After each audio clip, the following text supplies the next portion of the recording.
ہم نے ہر دکھ کو محبت کی اذیت سمجھا، ہم کوئی تم تھے جو تم سے شکایت کرتے، کی محبت تو سیاست کا چلن چھوڑ دیا، ہم اگر عشق نہ کرتے تو حکومت کرتے۔ حضرت خواجہ قطب الدین بختیار کاکی رحمۃ اللہ علیہ، ان کا درجہ اولیاء میں پہلے فہرست میں آتا ہے۔ جب آپ کا آخری وقت آیا تو آپ نے وصیت نامہ لکھا اور آپ انتقال کر گئے۔ جب آپ کا جنازہ لے کر آیا گیا، آپ کے جنازے میں بڑے لوگ آئے ہوئے تھے، لاکھوں کی تعداد میں آپ کے نماز جنازہ پڑھنے کے لیے لوگ آئے ہوئے تھے۔ روایت میں ہے کہ حضرت خواجہ قطب الدین بختیار کاکی رحمۃ اللہ علیہ کے لیے جو جنازہ پڑھنے کے لوگ آئے ہوئے تھے، اس میں کم سے کم 15,000 محدث تھے، 50,000 قاری تھے، 80,000 ناظر قرآن پڑھنے والے تھے۔ موٹر، ہوائی جہاز، بس، ریل گاڑی کچھ بھی نہیں تھا، پھر بھی اتنی دنیا نماز جنازہ پڑھنے کے لیے آئی ہوئی تھی۔ عزیزان ملت اسلامیہ، حضرت خواجہ قطب الدین بختیار کاکی رحمۃ اللہ علیہ کا جنازہ رکھ دیا گیا اور آپ کے وصیت نامہ کو کھولا گیا اور پڑھ کر کے سنایا گیا۔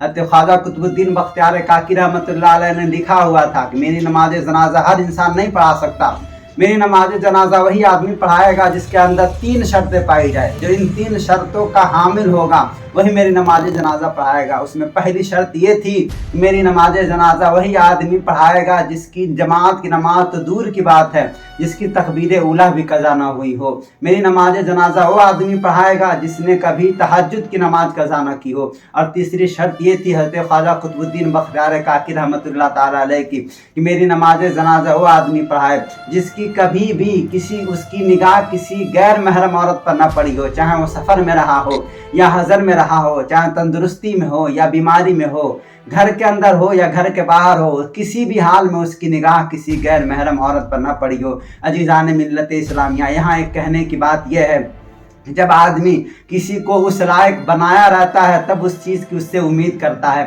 اگر آپ اپنے گھر میں دینداری کا ماحول نہیں پیدا کیے ہیں تو آپ یہ بھول جائیں کہ آپ کے مرنے کے بعد آپ کے قبر پر کوئی فاتحہ پڑھنے جائے گا۔ عزیزان ملت اسلامیہ، حضرت خواجہ قطب الدین بختیار کاکی رحمۃ اللہ علیہ نے اس لائق کسی کو بنایا تھا، تب جا کر کے آپ نے یہ تینوں شرطیں لکھی تھیں۔ خواجہ قطب الدین بختیار کاکی رحمۃ اللہ تعالیٰ علیہ کی تینوں شرطیں بڑی سخت تھیں اور تینوں شرطیں پڑھ کر کے سنا دیا گیا۔ کوئی بھی آگے آنے کو تیار نہیں، نہ محدثوں میں سے، نہ قاریوں میں سے، نہ عالموں میں سے، نہ حافظوں میں سے۔ اور عزیزان ملت اسلامیہ، اصل بات جو تھی وہ بات سچائی کی تھی۔ سچائی کا زمانہ تھا، اس لیے کوئی آگے آ کر نماز جنازہ نہ پڑھایا، اس لیے کہ سب کو معلوم تھا کہ نماز کبھی نہ کبھی رہ جاتی ہے، تہجد بھی کبھی نہ کبھی چھوٹ جاتی ہے۔ عزیزان ملت اسلامیہ، اور سچائی کا زمانہ تھا، اس لیے کوئی آگے نہ آیا۔ اگر آج کل کے زمانہ ہوتا تو ایسا آدمی آ کر کے نماز جنازہ پڑھاتا جس نے کبھی فرض ادا نہ کیا ہو اور یہ سوچتا کہ چلو کم سے کم اخبار میں فوٹو تو آئے گا۔ عزیزان ملت اسلامیہ، اتنے لوگوں میں سے کوئی آگے نہ بڑھا۔ جب عصر کا نماز کا وقت قریب آیا تو صف میں سے ایک آدمی باہر آیا اور آ کر کے خواجہ قطب الدین بختیار کاکی رحمۃ اللہ علیہ کے قریب کھڑا ہو گیا اور ہونے کے بعد کہنے لگا خواجہ قطب الدین بختیار کاکی رحمۃ اللہ تعالیٰ علیہ کی میت سے کہ آپ کو کیا ملا، جاتے وقت آپ نے میرے پردے کو کیوں فاش کر دیا؟ آج تک آپ کے اور میرے رب کے سوا کوئی نہیں جانتا تھا کہ میں کیسا ہوں، لیکن آج آپ نے میرے پردے کو چاک کر دیا۔ اگر میں آپ کی نماز جنازہ نہیں پڑھاتا ہوں تو نماز جنازہ رہ جائے گا اور میرا پردہ فاش نہیں ہوگا، اور اگر میں اپنے پردے کو فاش کر دیتا ہوں تو میرا پردہ نہیں رہ جائے گا۔ عزیزان ملت اسلامیہ، اس شخص نے حضرت خواجہ قطب الدین بختیار کاکی رحمۃ اللہ علیہ کی جنازہ پڑھانے کے لیے صفیں بندھوا دی، لوگوں نے صفیں باندھ لی، اور میں ذمہ داری کے ساتھ کہتا ہوں تاریخ کی طرف سے کہ اتنے لوگوں میں سے کسی نے اعتراض نہیں کیا کہ تیرے اندر یہ شرطیں نہیں پائی جاتی۔ عزیزان ملت اسلامیہ، اس شخص نے صفیں بندھوا دی اور نماز جنازہ پڑھا دی۔ اب کہنے کی بات یہ ہے کہ جس نے نماز جنازہ پڑھائی وہ کون تھا؟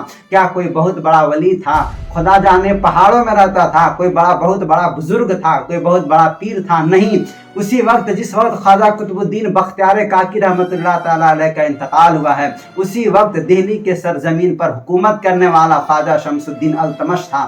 کبھی بادشاہ ایسے ہوا کرتے تھے جن کی نہ جماعت قضا ہوتی تھی، نہ تہجد قضا ہوتی تھی، اور نہ کسی غیر محرم عورت پر ان کی نگاہ پڑتی تھی۔